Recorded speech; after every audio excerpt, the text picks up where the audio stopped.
Hello everyone, very good morning. स्वागत है आपका आपके अपने YouTube channel mission IAS MPCS में। Hope you guys are doing well. आज है 16 सितंबर 2023 एंड इस वीडियो के ज़रिए हम करंट अफेयर्स से रिलेटेड इंपॉर्टेंट क्वेश्चंस को डिस्कस करते हैं जो कि आपके एग्जाम्स में आपको बहुत ज़्यादा हेल्प करेगी। अगर आपने इससे पहले की वीडियोज़ को नहीं देखा है तो प्लीज़ उनको देख लीजिएगा, क्योंकि ये आपके एग्जाम्स में आपको बहुत ज़्यादा हेल्प करेंगे। इसी तरीके से डेली बेसिस पर प्रैक्टिस करते रहिए और अपने नोट्स प्रिपेयर करते चलिए। और इस वीडियो को गाइज एंड तक ज़रूर देखिएगा, क्योंकि एंड में आप लोगों के लिए रिवीजन क्वेश्चंस हैं जो कि आपको सॉल्व करने हैं और उनका जो भी आपका स्कोर आता है उसको कमेंट बॉक्स में ज़रूर बताना है। तो चलिए शुरू करते हैं हमारा आज का ये क्विज। फर्स्ट क्वेश्चन है, प्रोजेक्ट अभिनंदन initiative is launched by which among the following.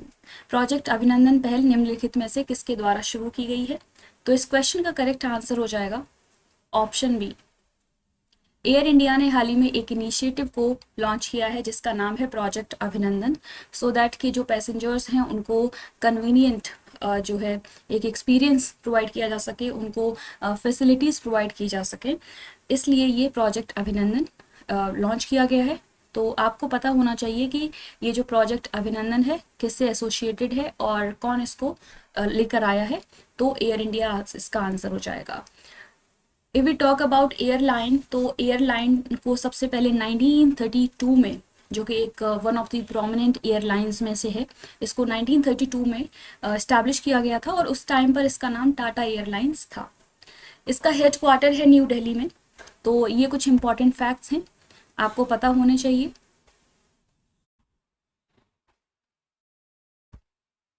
Next question is, world lymphoma awareness day is celebrated on which date. विश्व लिम्फोमा जागरूकता दिवस किस तारीख को मनाया जाता है? तो इस क्वेश्चन का करेक्ट आंसर हो जाएगा ऑप्शन सी। 15 सितंबर को वर्ल्ड लिम्फोमा अवेयरनेस डे के रूप में सेलिब्रेट किया जाता है हर साल, सो दैट कि जो ये बीमारी है लिम्फोमा, जो कि एक ब्लड कैंसर है, इसके बारे में लोगों में अवेयरनेस फैलाई जा सके, लोगों को बताया जा सके कि इसका कितना नेगेटिव इफेक्ट होता है बॉडी पर। ये जो हमारा लिम्फेटिक सिस्टम होता है उसको अफेक्ट करता है, तो इसके बारे में लोगों को जागरूक करने के लिए ये पर्टिकुलर डे सेलिब्रेट किया जाता है। तो आपको इसकी डेट पता होनी चाहिए कि वर्ल्ड लिम्फोमा अवेयरनेस डे कब सेलिब्रेट किया जाता है, 15 सितंबर। एंड अगर हम बात करें 2023 की थीम की, तो वो है we can not wait to focus on our feelings. इसका मतलब ये है कि जो पेशेंट्स होते हैं इस पर्टिकुलर बीमारी से जो जूझ रहे होते हैं, उनका किस तरीके का साइकोलॉजिकल डिस्ट्रेस होता है, उनको वो किस तरीके से मेंटल प्रॉब्लम से जूझ रहे होते हैं, तो उनको किस तरीके से हम बाहर निकाल सकते हैं ऐसी प्रॉब्लम से। तो ये फोकस है इस पर्टिकुलर थीम का। Next question is, Indian government has approved the extension of PM Ujjwala scheme by which year? Bharat सरकार ने PM उज्ज्वला योजना को किस वर्ष तक बढ़ाने की मंजूरी दी है? तो इस क्वेश्चन का करेक्ट आंसर हो जाएगा option B.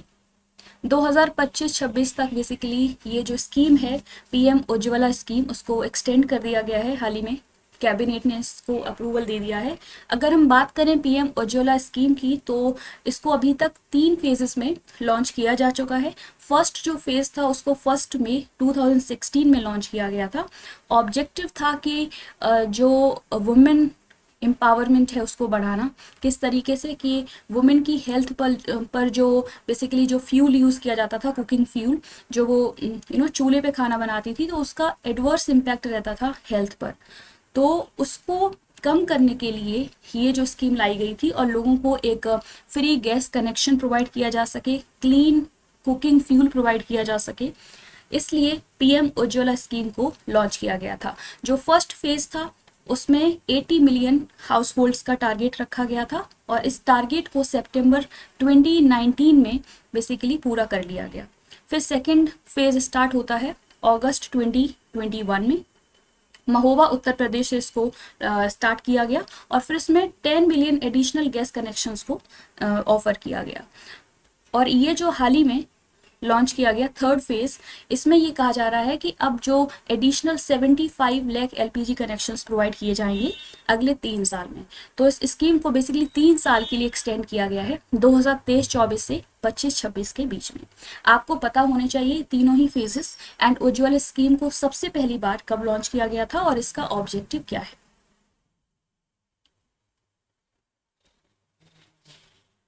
Next question is who has been appointed as ambassador for lubrication brand Mobil। जो मोबिल ब्रांड है इसके एम्बेसडर अभी कौन बने हैं? तो इस क्वेश्चन का करेक्ट आंसर हो जाएगा ऑप्शन डी। जो बॉलीवुड एक्टर हैं ऋतिक रोशन, उनको हाल ही में बेसिकली ये जो लुब्रिकेशन ब्रांड है मोबिल, इसके एम्बेसडर इनको बनाया गया है।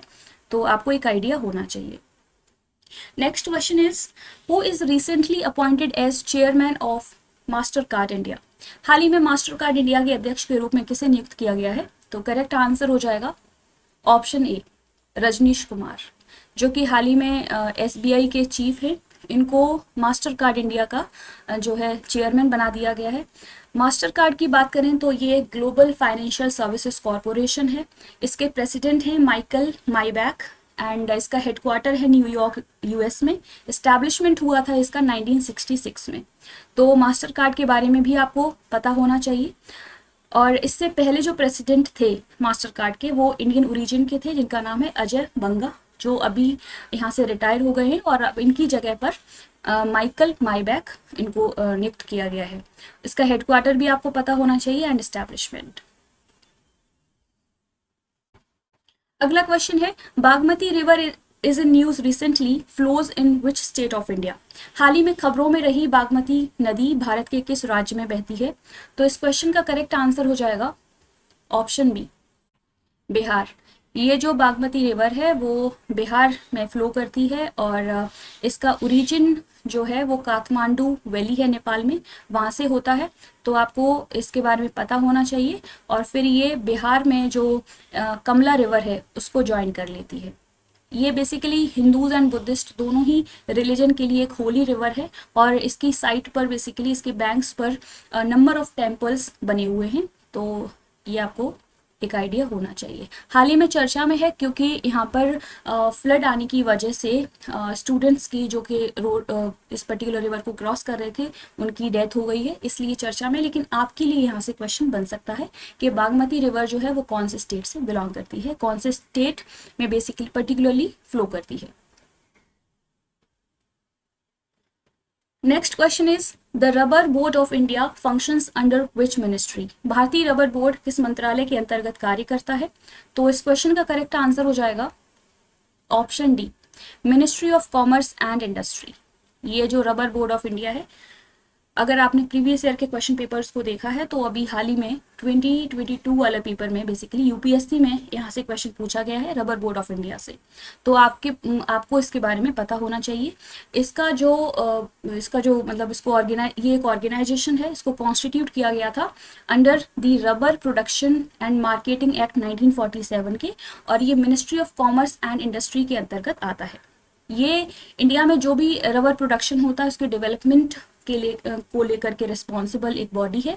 इसका हेडक्वार्टर कोट्टायम केरला में है। तो आपको पता होना चाहिए कि इसका हेडक्वार्टर कहाँ पर है। अगर हम बात करें लार्जेस्ट रबर प्रोड्यूसिंग स्टेट की इंडिया में, तो सबसे ज़्यादा रबर का प्रोडक्शन जो है वो केरला में होता है, फिर उसके बाद तमिलनाडु एंड कर्नाटका। तो आपको रबर प्रोडक्शन के बारे में ये टॉप 3 स्टेट्स पता होने चाहिए, यहाँ से क्वेश्चन पूछा जा सकता है।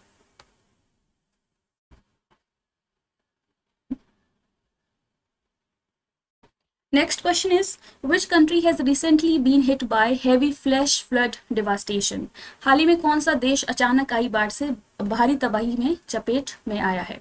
तो इस क्वेश्चन का करेक्ट आंसर हो जाएगा ऑप्शन सी, लीबिया में हाल ही में जो है एक बहुत बड़े लेवल पर वहाँ पर फ्लड देखी गई है, जिसने बहुत बड़े लेवल पर जो है वहाँ पर डैमेज किया है।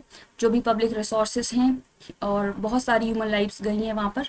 तो इसलिए चर्चा में है, आपको एक आइडिया होना चाहिए, क्योंकि एग्ज़ाम में ऐसे भी पूछा जा सकता है कि कौन सी कंट्री में इतने बड़े लेवल पर एक कैटास्ट्रॉफिक जो नेचुरल कैलेमिटी हुई है, तो आपको पता होना चाहिए इस कंट्री के बारे में। लीबिया जो है एक नॉर्थ अफ्रीका की कंट्री है, और इसके नॉर्थ में मेडिटेरियन सी है। इसकी कैपिटल है त्रिपोली, एंड करेंसी है लिबियन दिनार। तो लीबिया के बारे में ये कुछ इंपॉर्टेंट फैक्ट्स हैं, आपको पता होने चाहिए। कल की क्लास में आप लोगों से कुछ क्वेश्चंस पूछे थे, उनके करेक्ट आंसर्स हैं। A player Simona Halep has recently been banned from which sport for doping? Correct answer tennis. Second question, Portal Bharat, the mother of democracy, has been launched by which Ministry of India? तो correct answer है इसका Ministry of Culture. Third question, which state has come with a mob lynching victim compensation scheme 2023? Correct answer Madhya Pradesh. And fourth question, National Wheelchair Rugby Championship 2023 is won by which state of India? तो इस question का correct answer है महाराष्ट्र। उम्मीद है कि आपने इन सभी questions को सॉल्व किया होगा, तो प्लीज़ इनके आंसर्स कमेंट बॉक्स में ज़रूर बताया करिए आप लोग। आज के लिए आप लोगों के लिए रिवीजन क्वेश्चंस हैं। NABARD has signed an MOU with which organisation for data driven agricultural innovation? Second question, who has been honoured with lifetime achievement award in academia? Third question, India's Ayushman Bhav campaign is recently launched virtually by whom? Fourth question, NATO is set to conduct its largest military exercise. What is the name of exercise? क्योंकि हम इन सभी questions को already discuss कर चुके हैं, तो उम्मीद है कि आप सभी इनके आंसर्स दे पाएंगे। तो प्लीज़ इन क्वेश्चंस को सॉल्व ज़रूर कीजिएगा, एंड इनके आंसर्स जो हैं उनको कमेंट बॉक्स में ज़रूर बताइएगा। तो ये थे आज के क्वेश्चंस। होपफुली आपको ये वीडियो पसंद आई होगी। अगर आपको हमारा ये इनिशिएटिव पसंद आता है तो प्लीज़ इसको सपोर्ट ज़रूर कीजिएगा, लाइक कीजिए, शेयर कीजिए एंड सब्सक्राइब कीजिए हमारा ये channel mission IAS and PCS। Keep learning, keep practising. आज के लिए इतना ही। Thank you, take care, bye bye.